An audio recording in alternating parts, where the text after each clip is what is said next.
Hello, hi, I'm Bronwyn Williams again, and we're back with the small print. Today I'm talking to a rather interesting character, Arlyn Culwick, who is a philosopher and a developer and a musician, amongst many other things. But before I steal that thunder, let me hand over to Arlyn to introduce himself the way he would like to be introduced.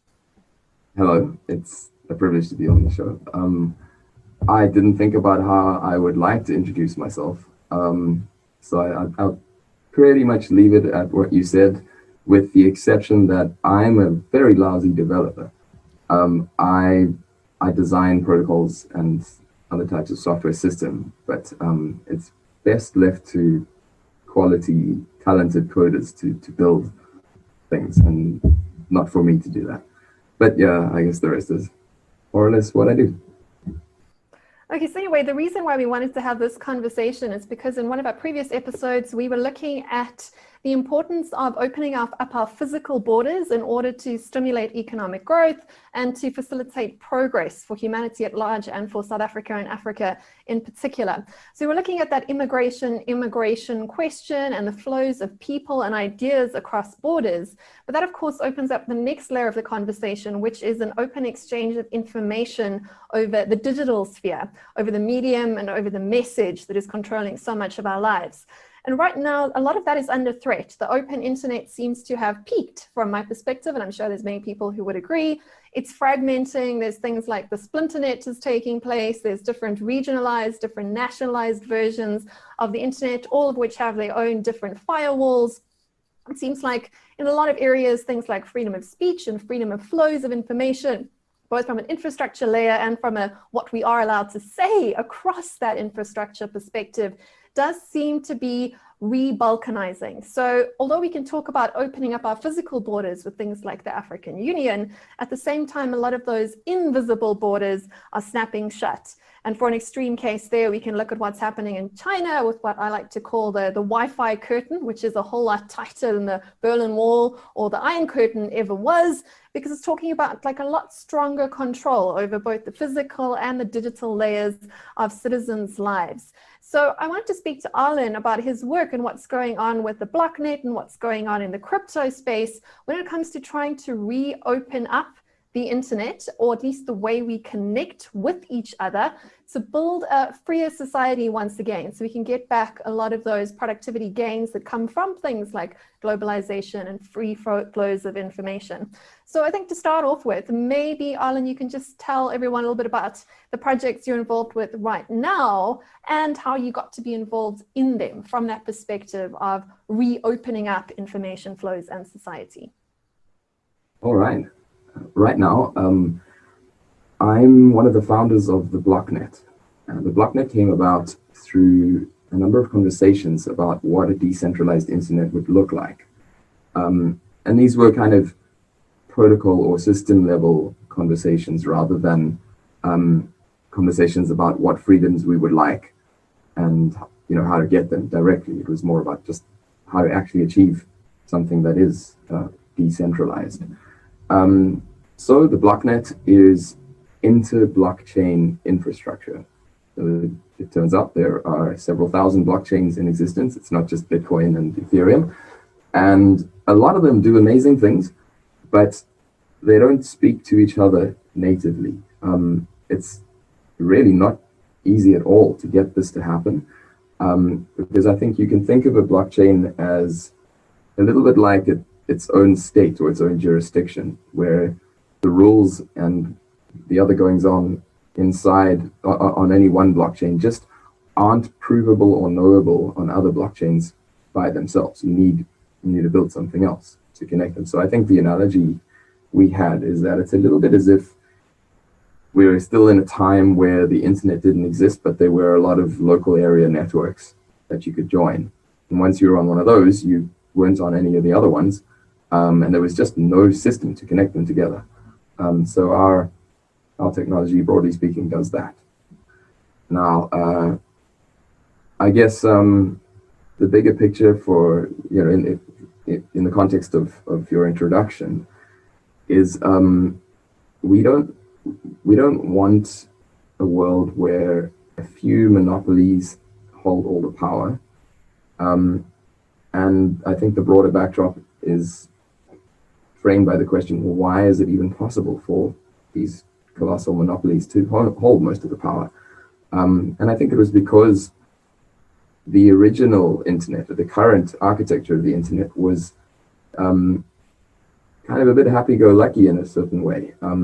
It sort of was built as if people just would be nice. But unfortunately, not everybody is nice, and it doesn't take more than a very small percentage of people being not nice to make a massive mess for the world, which is why there is such a thing as the open internet movement, and why anyone's protesting at all. It's that we didn't defend the important aspects that really matter to us, which only now we're acquiring the means to defend. And I guess the blocknet is at most a small piece of that puzzle, which is a way of preserving self-sovereign existence on the internet. And that includes all the services that now run over the internet. So in other words, quite a lot of life. Yeah, so you spoke about how we kind of at the place now with the decentralized blockchain-based internet where Tim Berners-Lee was starting to work when he was trying to develop the protocol for the World Wide Web, right? Am I correct in sort of making that analogy as to where you kind of are right now? So of course, the ideology and the ideas behind that original open web, World Wide Web, were very altruistic and they were very big and very bold. But a lot of those core principles have really been eroded, and very, very quickly over the last sort of 12 to 13 months in light of what's happened with the world, in light of the rise of things like fake news and unpopular populist politicians. There seems to have been a lot of a pushback on those very liberal values that the internet as we know it today have been founded upon. So what do you think can be done to make this new internet that you're building more resilient against being re-balkanized and against becoming closed in the next 20 to 30 years when this project that you're working on becomes more mature? And in fact, it could happen a lot faster because I think people will have a residual memory as to what went wrong with the first version of the internet. It's a big question. I'm not sure what level to answer it at. Start anyway, we'll unpick My it. first impulse is to get into protocols and coordination problems, but that's the deep end, and I'm not so sure that works for anyone. But you could do that. Of course, protocols are just incentives, right? At the end of the day, it's the rules of a game. And I think that a lot of the reasons why we have trouble with the current internet is because our current rules are too easy to game, or they are too restrictive, or they just keep on being changed mid-play. So I don't think it's a too complicated place to start if you want to start there. I suppose just a case of trying to find words that simplify the concepts for people that aren't familiar with it. I'll do my best. Well, I guess to me, right now there's this interesting set of inconsistent interests. People want privacy increasingly. I'm thinking, for example, about this recent uproar about WhatsApp and the policy wording change. People also want freedom, freedoms of various kinds, but it's not simple to do both. Generally, with a whole bunch of freedom along the lines of, say, TCP/IP, the Internet Protocol, you don't get privacy. You just have everything in public, and well, that's an issue. Then I guess the immediate question, especially when you're thinking about privacy, but also freedom, is, well, why is a third party whose incentives need not and often don't align with mine controlling, or it's at least in certain ways able to control my messaging or my online interactions or purchases or anything else? Why do we have this, and why is it necessary? And I guess there's another whole different problem to solve. How do we do things that don't involve third parties whose incentives need not align with ours? So I've sketched 3 things so far, all of which I understand need to work nicely together in a way that that makes sense for the purposes people want to put the internet to. And it needs to be done in a way that is kind of bulletproof, in the same way that Bitcoin is bulletproof. For example, nobody knows how to bring the network down. Nobody knows how to print Bitcoins illicitly. It's just going to work. And that, to me, is a kind of a minimum standard for a decentralized new type of internet. Now, I hope that sketch was perspective giving enough to get into some protocols. I would say, let's talk about what a blockchain can do and what a blockchain can't do, because this is a useful inroad. I'm guessing quite a lot of your listeners don't really know how a blockchain works. It might even be helpful in that respect. A blockchain is quite simple in a way. It's about it's a way of reaching agreement about any given data set. So you could have a blockchain like Bitcoin that reaches agreement about what transactions count and which ones don't. That's just all it does. It's just a one-purpose thing. You could have, more complicated blockchains like Ethereum, which allow you to write all kinds of stuff because their scripting language is more expressive. So in principle, you could write any kind of contract, although in practice that's really hard. Now that allows the Ethereum blockchain to reach agreement about state changes to a contract. So for example, if you have some agreement with somebody and then you perform an action that is relevant to the contract needs to pick that up and then change its state so that on the blockchain, that state change is now reflected and everyone's come to agree that the state change was licit, and then on it goes. I guess what I'm getting to is if you want to use a blockchain, that's what it's for. And it doesn't tend to make sense to use one unless you're using a blockchain that's public infrastructure. These things are, it sounds weird, but these things in some sense are the socialists' absolute dream. You could not have a more useful tool from this perspective, because you can kind of plan economies with this type of thing, right? You could have a bunch of machines that no one can manipulate. Well, in a perfect world, there are all these minor little things that can go wrong, but they basically are kind of inviolable, bulletproof, and perform their function in ways that anyone can check and can prove to themselves has been done properly. This is what's known as trustlessness. So you don't need to trust some third party to perform something honestly or to have good intentions.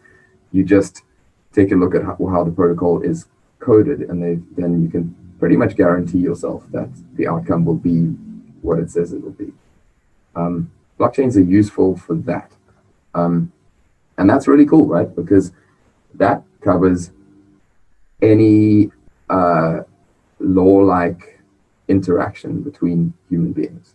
So all contracts, done, right? Amazing. You can write all kinds of interesting things. And that can feed into interesting areas. Like, let's say something that might sound far-fetched, like instant messaging or something. You could implement a system, not that it's necessarily optimal to do it, but you could, where in order to interact with someone, they need to give their permission. There's no sort of phone book or something. There's no, well, there might be one, but not one that spills your phone number to the public. It might be something where you essentially engage in a type of blockchain-powered contract that then in a sort of immutable, bulletproof way gives you permission to speak to the other person.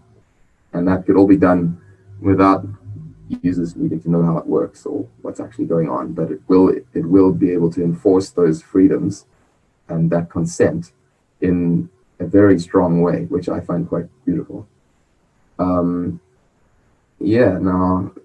I guess when it comes to the contrast or the conflict between freedom and openness, this, I think, is an area where not specifically blockchains come into it, but cryptography for sure. A simple example of how this stuff can work really well is the concept of a digital signature. Digital signatures allow you to never reveal your secrets. So instead of signing into Facebook or Twitter, where you enter your password, and if you're sensible, a two-factor authenticated code as well, you store a secret, and you never give away that secret. You never enter it anywhere. And what it does is some complicated mathematics on that secret to construct a signature that anyone can verify as authentic on the basis of something else known as a public key that you do publicize. So I could, for example, generate a public key, put it on my website or something, and if anyone wants to see whether I've done something, then what I would need to do is digitally sign that action, and they could go and verify the signature against the public key that I've already published, and that they have no reason to believe isn't me publishing it or wasn't me publishing it. So that's quite nice, right? It gets us the ability to do all kinds of things without giving away our secrets. We can keep secret what we want secret, and then we can act in an equally self-sovereign way to how most blockchain interactions work, while not disclosing what we don't want to disclose. So I could, in the same way as something like Signal works, I can choose who to disclose something to, and no one else is going to get that, unless, of course, the person I've trusted with the information then goes and publishes it somewhere else. But provided my assumptions are good and nothing nasty happens, then you really can look after your freedoms and your secrets very well. Yeah, that's a sort of a fairly long sketch of how these sorts of things work. These are sort of individual separable tools that could be cobbled together in many, many different ways to create the type of decentralized internet that I think a lot of people have seen that we really need. Yes, I suppose just to take it back a step to kind of summarize the point or the difference between the decentralized internet and the internet that we know today. The internet that we know today does have some single points of failure, and it is vulnerable to single points of control. So even the internet that we have has those 7 key keepers that are able to shut us down if they all get together. Yeah. That's a pretty big vulnerability, considering there's like 7 billion human beings using the internet, and 7 of them, just 7, that's like 1 out of every billion, has the ability to take down that entire internet project. That's a pretty significant vulnerability. And of course, they've set it up with ways that the sort of people that are vetoed with those sort of all-powerful ring bearer powers come from at least some sort of trust-based background, and they are diverse in terms of geographic background and ideologies and all the rest of it. But it's still a real vulnerability, right? Yeah. So I think the first big difference there is that the decentralized internet does not have that single point of failure. And we can talk about the same thing with cryptocurrencies. You don't have a central banker that can change the rules. The rules are part of the network as a whole. And at the same time, the decentralized internet isn't vulnerable to or isn't susceptible to top-down regulation that can then break it. Because that is, of course, the other issue that I spoke about earlier. The internet that we've got right now is vulnerable to be broken up by top-down regulation. So a particular government can put up a firewall that stops all people within their jurisdiction from accessing certain websites. Or if you're in the EU, it can stop you from accessing certain words that have been put into drop-down filters, for example. So it can be censored from above. So there's sort of a single point of failure and perhaps a single point of control, which we can now theoretically avoid with the blockchain. And that's what I did want to ask you. How immune to regulation is the system that you're involved with building? And what are the potential points that could become points of failure if we don't get them right this time around? All right. Great question. So the traditional internet, as you said, there are a very small number of key holders. There's also ICANN, which is a private corporation in the United States. And then, there's the hub and spoke model for the rest of the infrastructure. The DNS system always gets nailed. And if your internet connection goes down, it's probably because of a DDoS attack, which is attacking the DNS system. The DNS system is what you use to get an IP address so that you can actually contact another computer when you type, say, google.com or something like that. If your DNS is not working, you can't find anybody, and you're certainly not going to remember their IP address. So everything breaks. Now, the type of system that we're working on is peer-to-peer, right? So instead of a hub and spoke model, at a certain level, everybody is on exactly the same footing. So you will run an app or one of our so-called service nodes, which essentially run a whole bunch of blockchains, or sort of anything else that connects to that system. So we've got libraries that developers can use, so they can basically plug into what we built and make stuff with it. All of these systems, all these pieces work the same way. They'll kind of wake up and go, all right, where's some peers? And look around for any peers that are on the network. They'll connect to a peer and then ask that peer for a list of their peers. And over a shortish time, we'll build up a list of other computers to connect to. The system doesn't require any hub to be sort of relaying the messages between the peers, and therefore potentially being able to act as some kind of controller, screening certain peers out, or giving information to certain peers earlier than other peers, or any other kinds of unfair advantages that these sorts of hub and spoke systems create. No hierarchy. Yeah, when it's peer-to-peer, it's really, really hard to mess with that stuff. It's not impossible. You can, for example, try things like flooding the peer-to-peer network with all kinds of messages, and that can overwhelm certain parties. On the other hand, like with anything, there are ways to deal with that. Also, those don't tend to affect sort of your single target. They just affect everybody. So it's a little bit like an atomic bomb. People don't use them for a reason. They just like to hold them over people's heads as threats. Anyway, they're not that dangerous, just for the record. Atomic bombs are dangerous. DOSing peer-to-peer network, not that dangerous. Okay, so that's the sort of architectural perspective. But the other aspect, which is just as important, is how you know the information you're getting is true. So, for example, I can type google.com in my browser, and it'll use the DNS system to find an IP address. And then if I'm still skeptical that I've really gotten to Google's search page, I can go and click on the little little icon in the search bar, and it will tell me that there's a digital certificate, which is correctly signed and hasn't expired.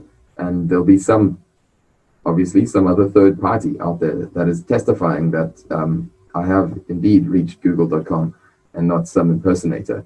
And then, of course, you got to go, well, I don't know these third parties. Are they reputable? I have no way to tell whether their incentives are malicious or not. There's no way you can actually get to the bottom of that. It's just trust laden by design.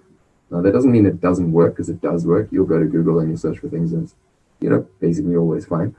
But in other areas, this type of stuff goes badly wrong. And it's important for a decentralized internet to have a way of dealing with this type of thing that doesn't require trust.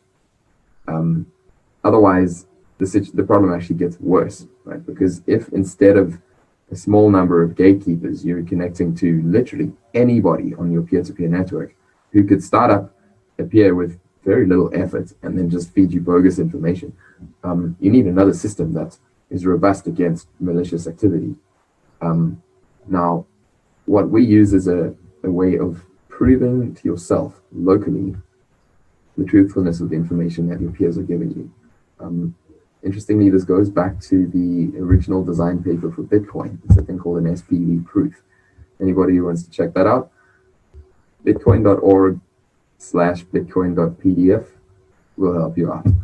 But in a nutshell, you want some information, you ask, say, 10 different peers what the answer to that information is, and then they will send a response. You can then get all the responses and do a little check to see whether they're all the same. If they're divergences, then you can essentially start either asking more peers and see if you just get a greater majority of the same response until you're sure enough, or you can look at what the divergences are. For example, maybe there's one alternative story, and maybe 20% of your peers are all telling the same story.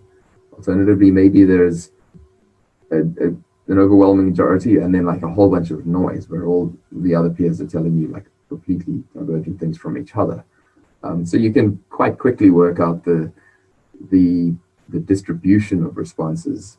And I'm talking as a designer, not as a user, right? Software will do all of this work, but one way or another, it's simple enough to calculate the probability of the answer you're getting not being the truth.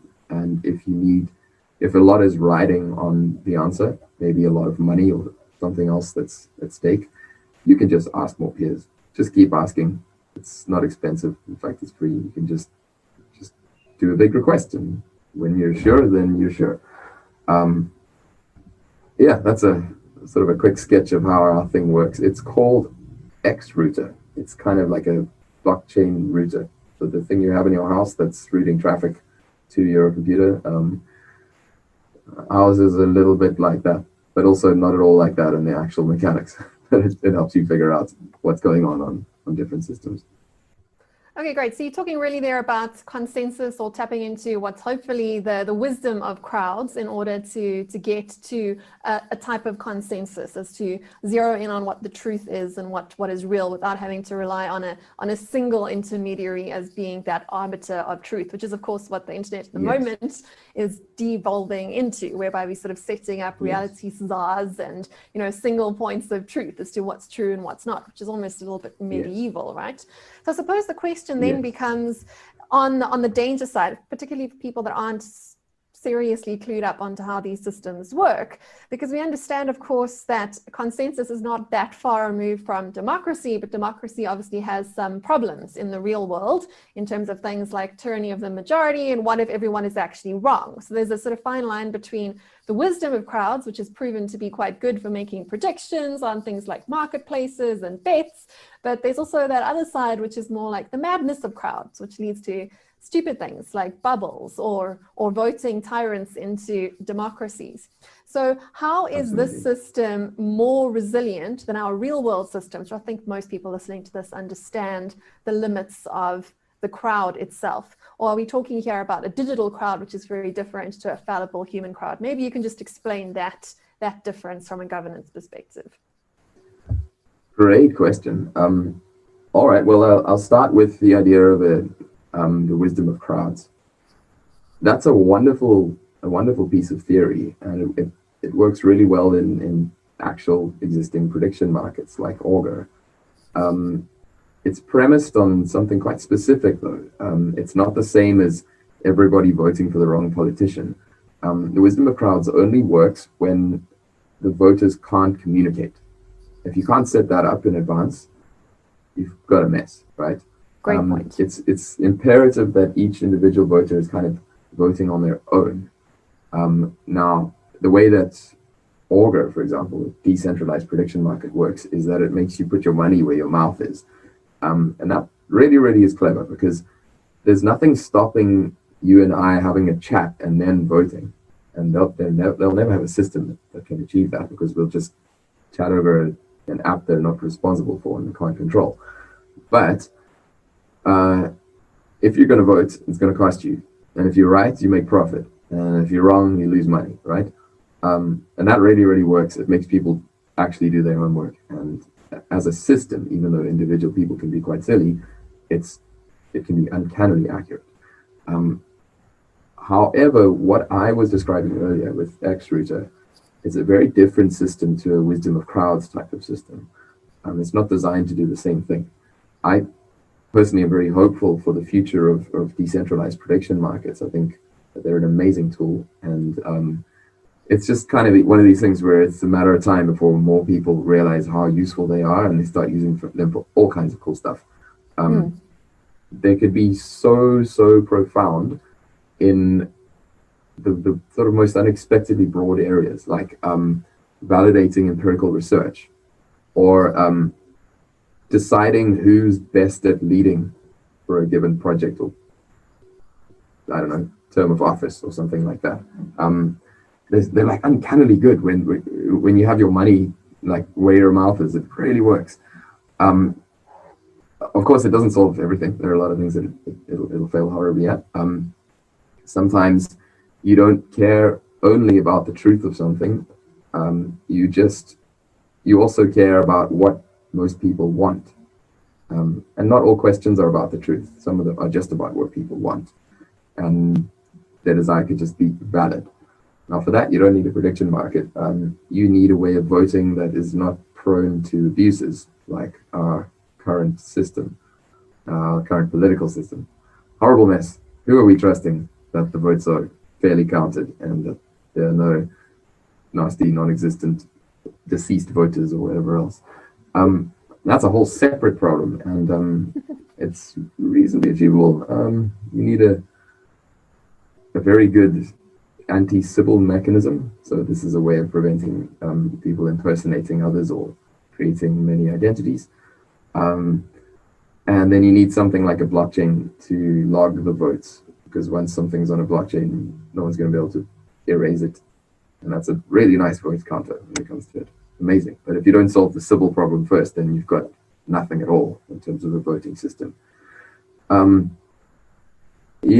guess there's one other really important thing for me when it comes to these slightly broader questions about how do we coordinate action, which is the efficiency of systems.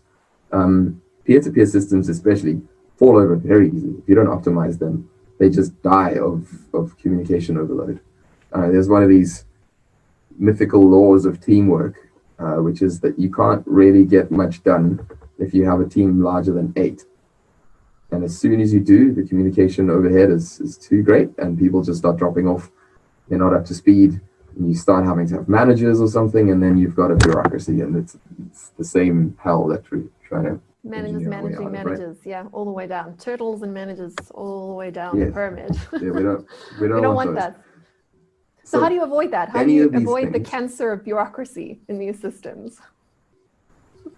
It's clever. It's one of my favorite areas. I love it so much. I'll give an example from Bitcoin because I think it's really insightful. It's extraordinary that Bitcoin works at all. Right? There's thousands and thousands of people running Bitcoin Core, which is a freaking pain to run. I don't know if you've tried, but it's a pain. It takes up an enormous amount of space. It crashes if there are issues. It's nasty. I run it, but I don't like running it. This thing would die if everyone had to check with everybody else what they thought about a given transaction or something like that. There's so many details in a transaction. There are a lot of facts to review. If you're validating a transaction, there's a lot of checks. There's a lot going on there.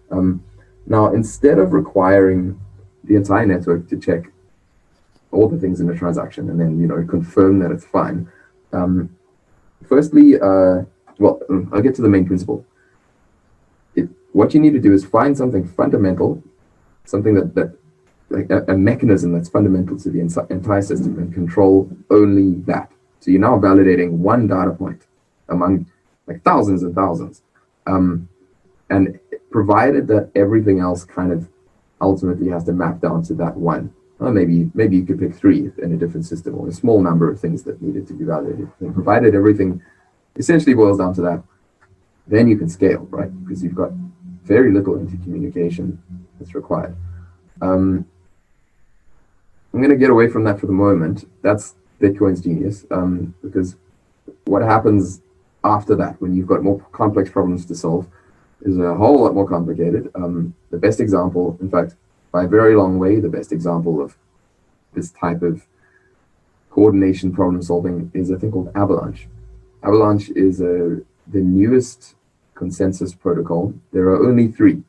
And for the Bitcoin enthusiasts out there, I'll tell you that proof of work and proof of stake are not consensus protocols. Those are anti-Sybil mechanisms, which goes back to the voting thing I mentioned earlier. Consensus protocols are a sort of a collection of rules about how peers kind of come to believe the same thing. Now in Bitcoin, it's the longest chain rule, so-called. So at an even point, you'll have a copy of the blockchain, I'll have a copy of the blockchain, and everyone's like waiting for the next block. Someone on the network's going to solve that block. No one knows who. And so they're all listening, right? And so if there's a new block, everyone wants it immediately. There's a very simple way in which Bitcoin is able to tell whether this new candidate block is the latest block or just some other nonsense that anyone came up with and broadcast to the network. It's down to, it's not funny, but the hash of that block being a low number. That's lower than anything else they found and lower than a certain threshold. I'm not sure how into detail I need to get about this, but basically you can create a kind of a fingerprint of some data. That fingerprint is called a cryptographic hash. A hash is just a really, really long bunch of numbers and letters.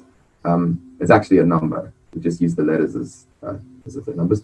And then essentially people are going to be number crunching as fast as they can when they're trying to mine the next block.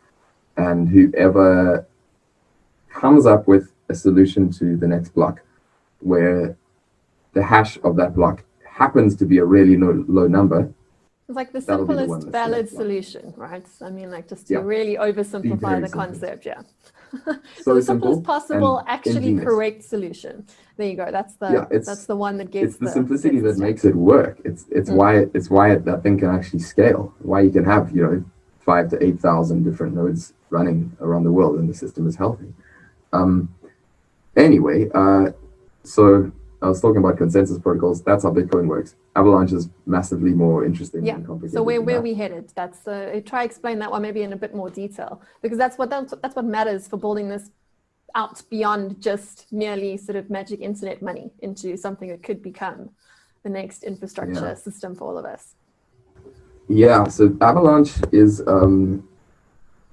it starts with something quite simple, which is a simple rule for deciding, say, red or blue or any other type of decision. So let's say that there are a couple of peers in a network that think the answer is blue, and a couple of other peers that think the answer is red.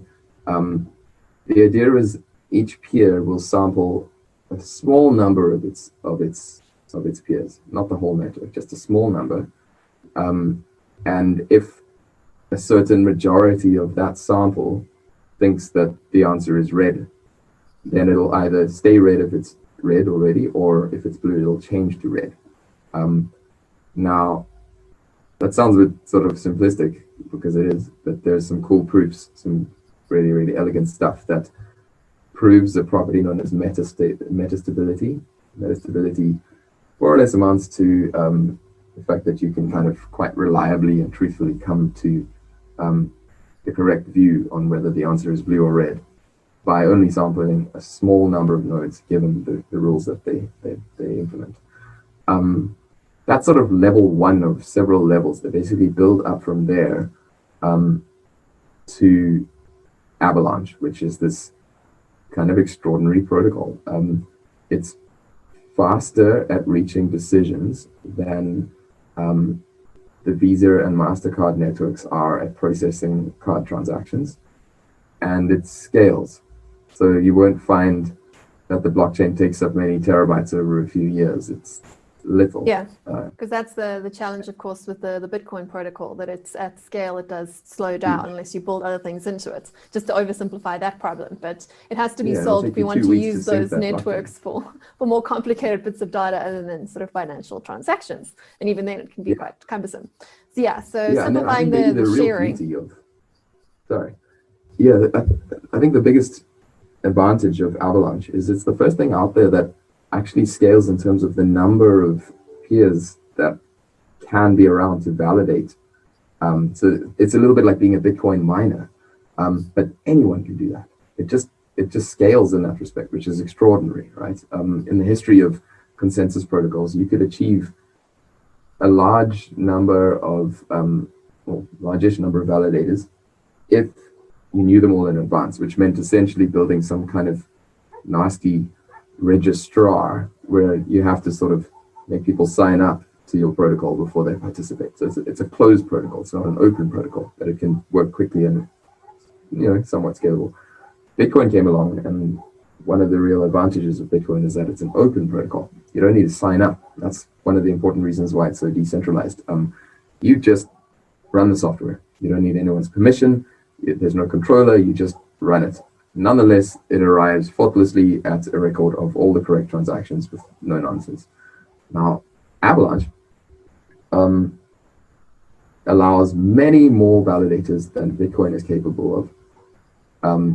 So it's, in a sense, is more decentralized than the Bitcoin protocol. And it doesn't require your owning literally a data center of mining equipment. You just run it on your phone or your computer or something. This is incredible, right? Can you think of a more inclusive thing than that as, say, basic architecture of the decentralized internet? You could fire up a lightweight thing on your phone and start validating, start, participating as a full citizen of this network. And then that allows you to learn all kinds of truths in really, really powerful ways that until literally September last year were just not possible, because that's when it launched. That's really impressive. So I suppose the question is, these are sort of digital governance systems. They've been based a lot on game theory and trying to optimize systems and governance without having to rely on fallible human beings. So to try and automate human amorality. But it's very much in the digital layer of our lives. How do these principles roll out to our physical world and to the actual governments that we have to deal with as physical bodies and as human beings? And conversely, how can the physical governments that we have interfere with these systems, or can they not? Because that's what we're really wanting to develop, right? Something that is borderless and permissionless, and that doesn't have a single point of external failure, either than a single point of internal failure. So I suppose to ask that question a different way, could this system be broken the same way that regulators are currently trying to break the internet that we have? Or do these systems, in theory, break the governments that we have? Because ultimately you kind of need one king, right? There's one to rule them all. What becomes the superior set of governance in your perspective? That might be a bit of a hard question to answer, but to simplify it, like how can physical governments interfere with the systems, and how do these decentralized systems interfere with physical governments as the ones that we currently vote for or don't vote for, depending on how democratic our societies are? Well, most blockchains, unfortunately, aren't very secure or create these sort of oligopolies. However, some systems are properly open and very secure and are about as immune to bureaucratic meddling as you can imagine. Bitcoin is one of the ones that you really would struggle to break. Avalanche, unsurprisingly, is also a basically completely unbreakable system. It is quite young. All of these technologies need to mature, because having a beautiful idea with a formal proof in an academic paper is an amazing accomplishment. Building that out of code is another huge accomplishment, and it takes many iterations before you can get there. So I would say mature Avalanche will be the most ideal, bulletproof, scalable thing out there for building this stuff. Now, just to touch briefly on the systems that aren't like that, because people are getting excited about a lot of things now that we're in a bull market. There's a thing called DPoS, delegated proof of stake, and a lot of systems use it. For example, there's a project known as Cosmos, or they run a thing called Tendermint, which is a delegated proof of stake system. There's another project called Polkadot, which are more or less the same, not quite the same, but it amounts to more or less the same thing. These systems inevitably have this kind of hub and spoke architecture, and the validator sets are small. They cannot cope, those protocols can't cope with a large number of validators, which means you have oligopoly, which means, well, those people can be nailed, right? If you can go and find out the small number of people who are, capable of validating on the network, and you take out sort of a large proportion of them, then what you're going to do to the network? It's a vulnerability, like having an army base, like having a digital Pearl Harbor. It's just waiting there for someone to take it out. Yeah, or to regulate it. That's not that's obviously not what we want. That's not what the decentralized internet needs in order to survive. It needs to be anti-fragile. It needs something. Exactly. It needs to be that anybody from their browser is validating the network, and sort of at least this analogous way to what I was describing earlier. Everybody needs to be a full citizen of the internet. Otherwise, it's going to get smashed up. Also, otherwise, you have to trust people. I don't want to trust the fewer than 20 blocker validators on EOS, for example, to play nice, because they don't. Some of them are nasty, and some of them make really stupid mistakes. It makes a huge mess. Well, any human being given enough power is corruptible, right? So that's the problem with any government system we've managed to devise as human beings, whether it's a democracy or a monarchy. We give a lot of power to individual people, and either we try and select them, whether through birth or the vote, we still end up with creating a vulnerability, and that's what we want to try and optimize against if we want to have a more anti-fragile world. Exactly. So we need properly decentralized tech that scales in terms of its speed, but also in terms of the number of participants it can handle. And that tech is here. It's a really amazing moment to be alive. If you think of, the last 5,000 years of history, political history, is a big bunch of horribleness. It's just nasty all the way along. How many really, really good leaders can you think of? Can you name 5? Corporate or public sector, exactly. Not many. Not so few of them. It's lamentable. It's such a mess. But we're in a position now where we can replace trust-laden systems with trustless systems. We can decentralize instead of relying on these third parties, these leaders. Now, obviously, I'm being quite kind of idealistic throughout this entire discussion. It's one thing to have a new protocol that exists and works. It's another thing to build,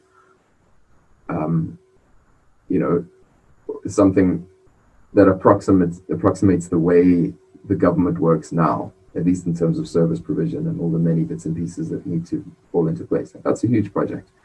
But it's a nice place to segue into what's going to happen. I'm pretty idealistic, as I was saying.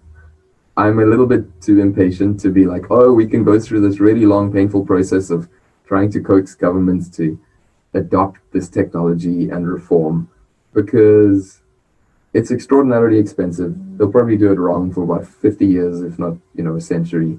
And I don't like them anyway. I would much prefer to sort of smash it up, or maybe not to bother smashing it up, but just to build something else that works better and just allow it to flourish. So I guess that assumes already that these systems are more or less unbreakable by governments and regulators. It assumes already that we can solve the coordination problems that come up in a society, and there are hundreds of thousands of them. Challenging thing to do. But if you're patient, I guess, and you don't try to solve all the problems at once and solve one big thing at a time, then the solutions that are possible now are unbreakable, are unassailable by governments. And the governments, I think, would be very lucky if anyone is, kind enough or not idealistic enough to actually work with them. I don't know about you, but I hate working with bureaucrats. It's horrible. It wastes so much of your time. It's incredibly expensive, and it's boring. So I kind of hope everything just changes. Dead weight loss all the way down. I want a big change. I want exciting change that doesn't have the friction and the technical debt and the culture of bureaucracy. I want something really fresh and really different, and it's possible now. Yeah, I suppose my thesis really is that the current internet that we have and the current governments that we have, government breaks internet because it is able to do so. And we've seen many, many examples of that. But looking a bit further ahead, it appears to me from where I sit and from the research I've done and the people that I've spoken to and the sort of dots that I've connected, that the decentralized internet breaks the government. And I'm not entirely certain that we get to have both. So I've written and spoken about that quite a lot this year, made a lot of enemies on all sides of the various different divides, but I'm not sure the democratic nation state gets to survive disruption from the decentralized, unregulatable internet, because it's not just the internet layer, it's also the financial layer. So we've tried not to speak too much about Bitcoin because it is such a fraught subject and it does induce a lot of eye rolling from a lot of people. Oh, we want to take this conversation more into the governance space, because that's what it actually is. You know, the Bitcoin and the blockchain behind it is a new system of governance. It's a system of governance that doesn't require a central authority, and that's solving the problem of the central banker and the monopoly on fiat money.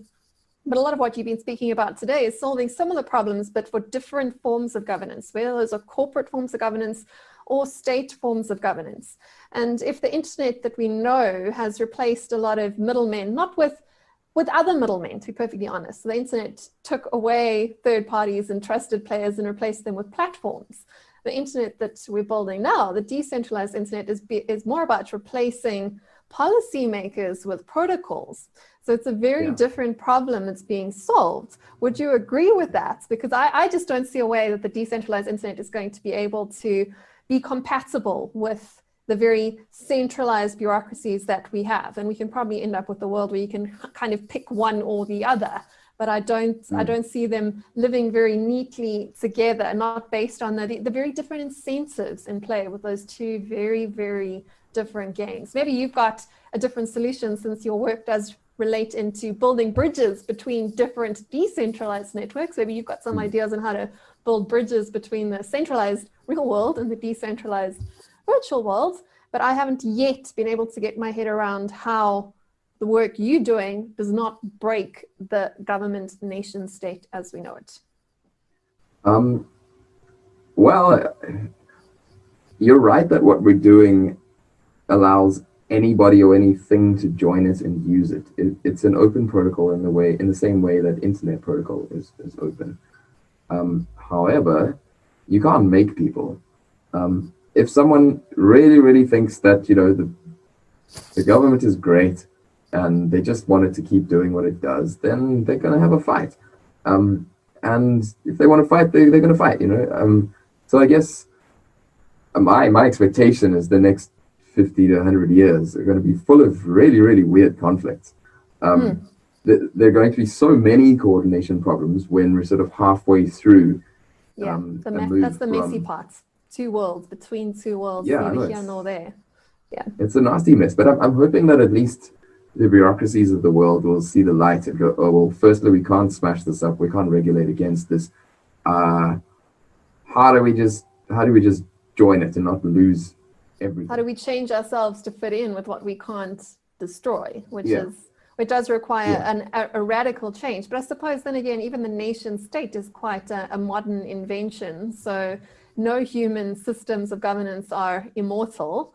And just like we ourselves have to reinvent our physical selves as individuals, the sort of systems of governance that we have are probably overdue for some sort of a change. I mean, we've tried various different ways of managing these nation states, from the capitalist to the communist and everything in between, and none of them have been satisfactory for a majority. This is why the world is so fraught at the moment. So probably trying to try something else, and I'm sure there's going to be more problems that we haven't thought of yet.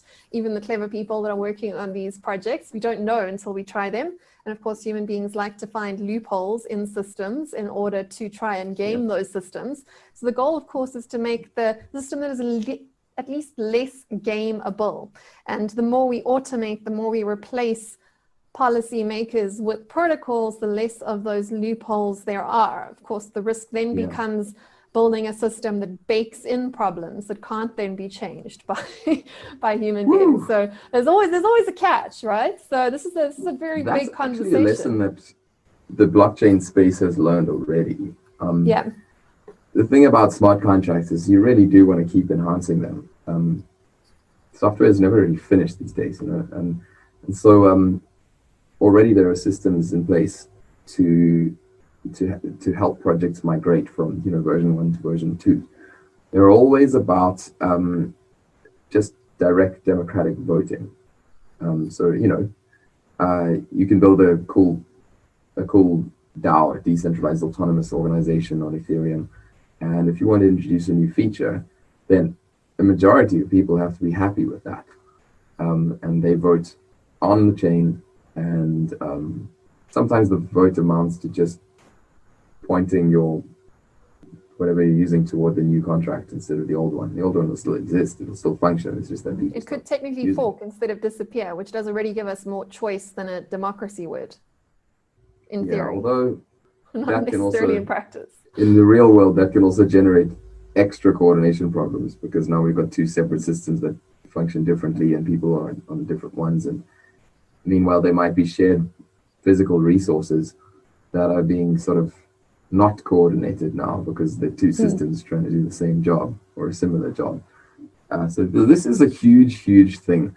In fact, maybe it's the biggest problem, because it's one thing to go, okay, we got these cool tools to help people coordinate, but unless you've also built a system to change coordination systems, then what have you got? You've just got more coordination systems. You've got chaos. But it's not, as I said, this is not new. This is something where there are systems that work quite well. I think my biggest concerns are avoiding things like mob rule. Ideally, you'd want systems that maximize liberty so that minority groups can still live the way they want to live.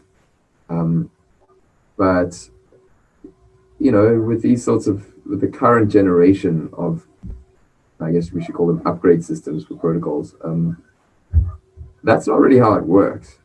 It can work like that in some cases. Things like hard forks on blockchains allow minorities to just rage quit, to quote the word people use these days, and just go off on their own and do things the way they want to do them. And that's fine. They have their own blockchain, no problem. But obviously this is an interestingly comfy situation. It's not comfy where you're sharing the same natural resources. You've got a shared water supply and you're from different cultures and you want to upgrade, but then like the minority just gets nailed, right? You really want to avoid that type of thing. The NIMBYs, the digital NIMBYs. Exactly. But that's the challenge, right? So I mean, like, these are systems that have been experimented with in the digital sphere. They're solving a huge stack of problems, so we shouldn't discount that at all. But there are still, the biggest challenges still are yet to be solved, and in all likelihood probably won't be solved, because we are fallible human beings. And those are the real world problems, which always become more messy the closer we get to individual human relationships. And I think that's probably an interesting sort of full circle to the story. Like, we're trying to solve a lot of problems that we have with our current systems, and we can go so far, but every sort of system has the seeds to its own destruction. But that's the curve of progress, right? We have to keep on solving the problems that we make, doing it a little bit better with every iteration. So it's not a goal. It's not a single utopia we're heading towards, a perfected decentralized internet or decentralized world. It's a continual work in progress. Yeah, that's a good interim goal. I can definitely get behind that. So let's do that first, and then worry about how to protect minority forking rights in a decentralized protocol governed world.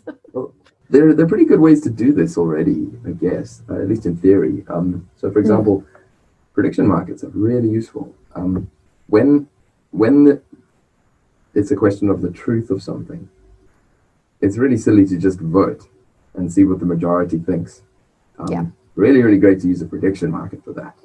And then you can have a pretty good guide to the truth of the matter. And then if need be, afterwards, you can vote that in or something. I don't even know. Ideally not. Ideally, you just find the truth, and then that automatically is what you go by. So, you know, in theory, in principle, and it's absolutely achievable in code, you could build a system where if something is a matter of determining the facts, you just have a prediction market. You go for it. Start a market, let the outcome emerge, and there you go. And that clears up a lot of the trouble. A lot of the trouble with the current internet, yeah, absolutely, because that's but where also with the kind of, but also with these sort of awkward coordination problems where, you know, minority groups can get bulldozed if you're just going with direct democracy or voting in general. But if you do something like a prediction market in the places where it's needed, you can avoid a whole lot of mob rule. But of course, that's not going to solve everything, because fundamentally, that old adage where, you know, you get the leaders you deserve, translates in this context to you get the protocols you deserve. And if people make bad decisions one after another, you'll end up in a nightmare. So I guess to me, like, this is not something you can create a true utopia with. You can radically remove certain systemic issues we have today. But at bottom, I'm going to guess we need something that's outside of protocols and systems and design. I think we need a culture that is consistent internally. We need something where the world makes sense in generally overlapping ways to the people in a society. And if we don't have that, no software is going to save you. You're just going to end up in more chaos, because you'll have 2,000 different governance protocols all basically making a huge snarl up between each other, and nobody wants that. You say that no protocol is going to save you, but no existing government will save you either from those same problems. Yeah. So it's not that's to take anything away from what we've been saying. No. But no, absolutely. Yeah, we're going to be radically better off with protocols than with bureaucracies. With people, but with fallible people in charge. Yes, because we've got there's reasons that we made these problems in the first place. So, but that's basically been the human project, right? We have made life more complicated for ourselves. And this is what distinguishes us from a lot of other species out there. We have done a very good job of making things as complicated as possible. And that's both the challenge and the opportunity to deal with it. Well, maybe we've come full circle here. You were talking about balkanization in the beginning. I think there's certain ways in which that is amazingly good news. I think if we don't have nation state size objects anymore, or far fewer of them, if we have a situation where there are smaller groups, then the coordination problems are simpler. There's a greater likelihood that everyone will have a more similar culture, therefore, more similar ways of seeing things, less trouble coming to agreements about stuff. That's an amazing way to just get a head start against anything bigger or more complicated. And things with head starts tend to do pretty well. So I'm going to guess that in at least a lot of cases, people or groups of people that implement decentralized governance save themselves like 80% of the money just running the show. And if there's smaller groups, more cohesive, less trouble, less friction, simpler systems, takes less time to design, they could do very well.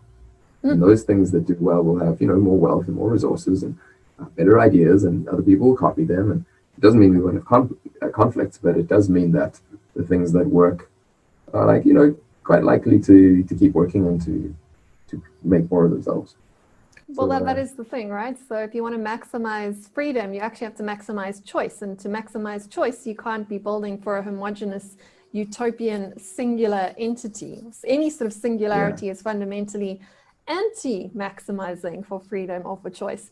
So there is something to be said about sort of marginal returns to freedom if you actually want to maximize freedom, ironically, which requires some forms of borders and some forms of exits from whatever the decentralized consensus protocol is. There has to be an opportunity for dissenters to dissent.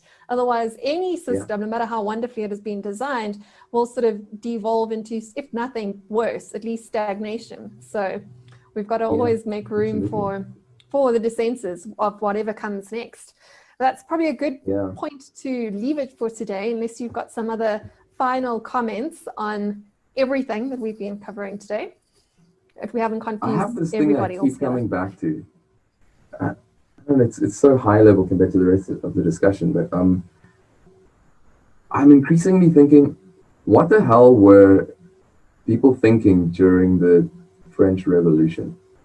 Why were these ideas, these huge, beautiful ideas, not bounded? Liberty, fraternity, etc. Why were they so unbounded? No one designs a system without kind of limits on a principle, unless they want to create an enormous mess. And I don't think they were trying to create a mess. So it bothers me a lot. You can't look at any current system that needs to thrive in an adversarial environment without seeing a system with boundaries. Every cell in your body has a cell wall, and it's really, really actively policing what gets inside that cell wall and what gets out. There are protocols and protocols and protocols on that cell wall. And man, if those go wrong, you have huge problems.